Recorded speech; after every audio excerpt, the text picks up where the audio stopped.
na-enyi nwanyị n'ụlụ dị obodo oyibo na this guy fụrụ ha na-abụọ like afa na-abụọ kwa ịghọtago mana ọ sị na-enyi nwaanyị ka bụ ụzọ wee fụ maka ya o wee nube enyi nwaanyị wee jebe obodo oyibo. Ọ sị m nne na this girl ọ da na lọvụrụ this guy na ihe o ji wee nụbụ ya bụ gịnị maka obodo oyibo ọkwa ịghọtago. Ọ sị m dịtị na-ewutie maka na ya lọvụrụ the guy genuinely mana the guy epik ga-enyi nwaanyị kekwena ife a ga-eme ya agba nkịtị. Ọ sị bụ and na since this guy pụ na ọ na-ese ndede ya ego na-akwadoli akwụkwọ obodo oyibo ọ pụta ka ọ jebe mana this girl gwara ya si ya na alụlụ obodo oyibo ya hapụ ya na ife a ji wee nụbụ ya wụ maka gịnị maka obodo oyibo. Ọ sị m dịtịnị na-ewuti oluo one day ya ejide fon ya ọ na-akọkwa the sentence ya na-etepu. Ọ sị bụ na ya ji evidence ya ga-eji wee prove the guy n'eziokwu eziokwu na ife this girl kwuru na ọbịa obodo oyibo hapụ ya mana na this girl bụ enyi datụ n'ụwa niile mana fa bụ enyi na ọ bụ na ya mee ihe a break e mara ejie kedu ife ndị mmadụ ga-ekwu kedu ife ndị mmadụ ga-akpụ ya na echigasi wee nọlụ na ndụ the girl is like na ya bụzi family friend ya bata na-atị ya akwa ịghọtago even na ofu nwanne ya nwoke si na ọ ga-anị anya sị na ya chọrọ. Ọ sị m nne na ya mụrụ ife a ga-eme na ya mụrụ ife ma onye kpọọ this guy gwu ya na this girl alọvụkwana ya mana ya mana ya kwuo na the guy nwee ike sị ka ọ nụbụ ya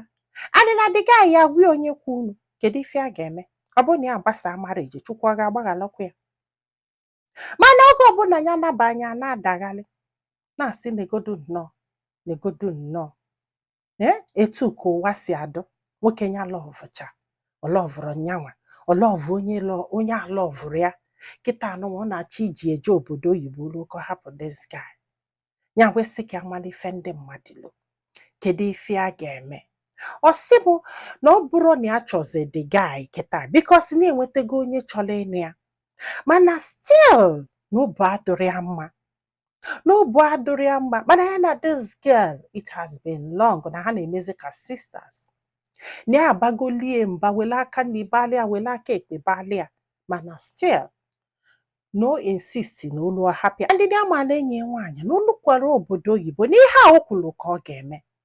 ịghọtago so na ebe na the guy na-emeli ego na-spend n'isi this girl na-aghalị lọvụcha this girl. Ọ sị m na ihe a dọrọ mma o na ihe a dọrọ mma bikos na anya gwa sef etu enya nọ na ọ na-awụnye nwogide iwe ya na-agọlụ this girl ọfọ na-ekpeli ekpele na-asị ka ofu ihe mee ka this guy hapụ ya akwa ịghọtago so na o nwere onye akọrọ wee na-asị ya na o mee ihe a na ọma ndụrụ ya na mmanya kpọọ the guy ka ọ gwa ya akwa ịghọtago ya kpọọ the guy ka ọ gwa ya ọ bụgodo na ọma ngwa the guy just onye tụọla ya inu ma onye chọọ somebody ga-agwalụ the guy dana ịgba nkịtị ka the guy kpọgotie ka ọ hapụ ya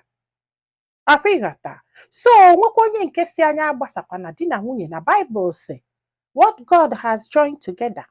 ịbụlụ mmadụ etikwe na asọnda akwa ifugo so onye wesị ka amara ife ndị mmadụ lo so nwanne m kedu ife ilo kedu ihe ọ dogo ka dozga mee kịta. Ọ sị m maka na ọ na-ewute ya maka na ya na-achọ ịnụ di nke na adị na mmadụ gbasaa that marriage na ya ndụ happy with that person ya ga-agọla onye ahụ ma ọfọ onye kpọọ the guy gwa ya ife na-emenụ ọ gwa somebody ka ọ gwalụ onye ka onye just gba nkịtị because what God has joined together let nobody put to chai ike gwụkwalụ m maka na ụdị ihe a nụnwe yara m ụzọ ị ga-agba agba ọ bụrụ na marriage this girl mebie ọ ga-anọ n'iru gị na-aga ọfọ onye merie ihe a onye mere nke a ọ mazịkwanụ na gị nwa ọ ga-adọ gị vam and o nwere ike ujebelie ije ka marriage nke gara ịgwọ ọkụwa n'ihe ọ na-eme adọrọ mma ihe a si nọọ ike dị n'ọnụ n'okwu a ya tagoti n'ọnụ n'okwu a bikos mmadụ ga-amụta ofu ma ịbụọ ma nyekwazalụ m aka tụsa ozi a ka olu ndị ọzọ ntị ndị be anyị daalụnụ ka ọ dị n'ụbọchị ọzọ.